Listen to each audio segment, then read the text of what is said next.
Buff Nation, what's going on? Hope you guys are having a wonderful day. Hey, Rashad Amos entering the transfer portal, or rather, just deciding to flip his transfer portal commitment from Mississippi State to Colorado to Ole Miss now. Hey, congratulations to him. Best of luck. But, I mean, isn't this transfer portal stuff just pure comedy when you see guys committing to 3-4 schools in one semester?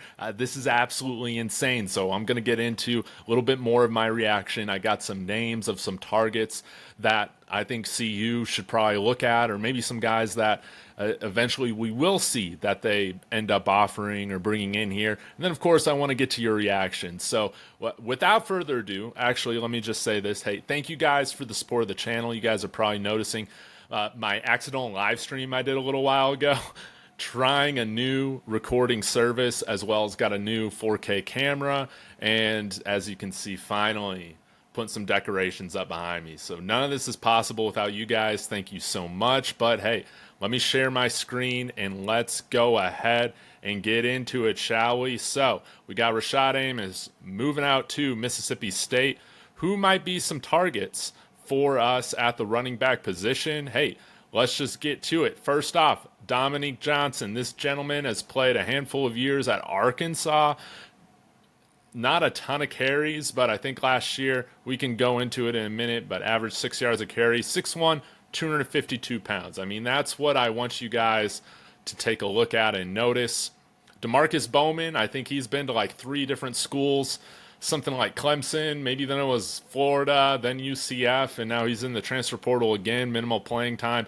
Kendrick Riscano, another guy that is 6 feet, 210 pounds. I would love it if we could bring in another larger back that's over 200 pounds. I think that would be ideal. Played at Ole Miss. Pretty much, I don't know if he redshirted or just didn't get a lot of playing time last year. I think I just saw that he took special team snaps last year. But a guy who was highly recruited in the 2023 class just a year ago. Has a lot of upside, I'm sure, being a young player, but doesn't come with a lot of playing experience.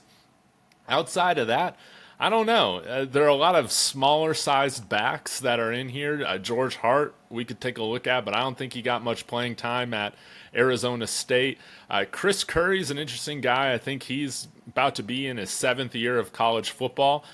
Veteran guy, hasn't gotten a lot of playing time throughout his collegiate career so far, but hey, at least he's kind of meets more so that Amos profile, Rashad Amos profile of being a guy that's well over 200 pounds. But Arlen Harris Jr. is another one of these guys that has that size, but just hasn't had a lot of playing time so far in his college career. So those are kind of some targets that I'm most interested in us checking out. But we can go ahead and look here. Let me pull up PFF for Dominique Johnson, 6'1", 252 pounds.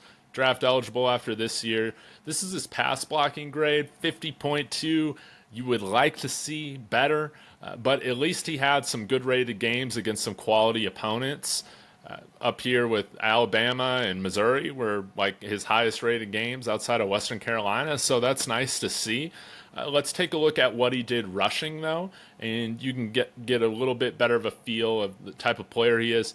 31 attempts this past year, 167 yards, 5.4 yards per carry. Had a run of 41 yards. When you're 252 pounds, okay, that's impressive. So he might be a guy that we could use in that H-back or like fullback / tight end role too. Could give a little bit of versatility in terms of the packages that we run out there, because I think he can be used as a receiver a little bit. Didn't have much work, 2 receptions for 4 yards, so not much, but hey, you could have him in there as a lead blocker as well if we want to run some of this I formation stuff. But I don't know, again, how pro style we're going to get with this offense this year with Pat Shurmur. Y'all let me know your thoughts in the comments. But has spent 4 years at Arkansas, in the transfer portal. Again, only 135 total attempts. Right now, at this point, I don't think you're going to find guys that have a large amount of carries in their profile. That's just kind of the nature and the state of the transfer portal as is. So y'all let me know your thoughts in the comments on this. I would love to see a little bit more regulation come to the transfer portal. And I'm just talking about some things of like, hey, if you're committed, I don't know. I guess you can always break commitments, but this type of thing, man, it's kind of hilarious. But hey, best of luck to them. And now the pressure is on. Guys like Charlie Offerdahl, Micah Welsh, Savion. Well, no, he's in the transfer portal. Who else we got? We got the Hood brothers, Brandon Hood. We also got Trent Hood coming in. So a video tomorrow coming in about him.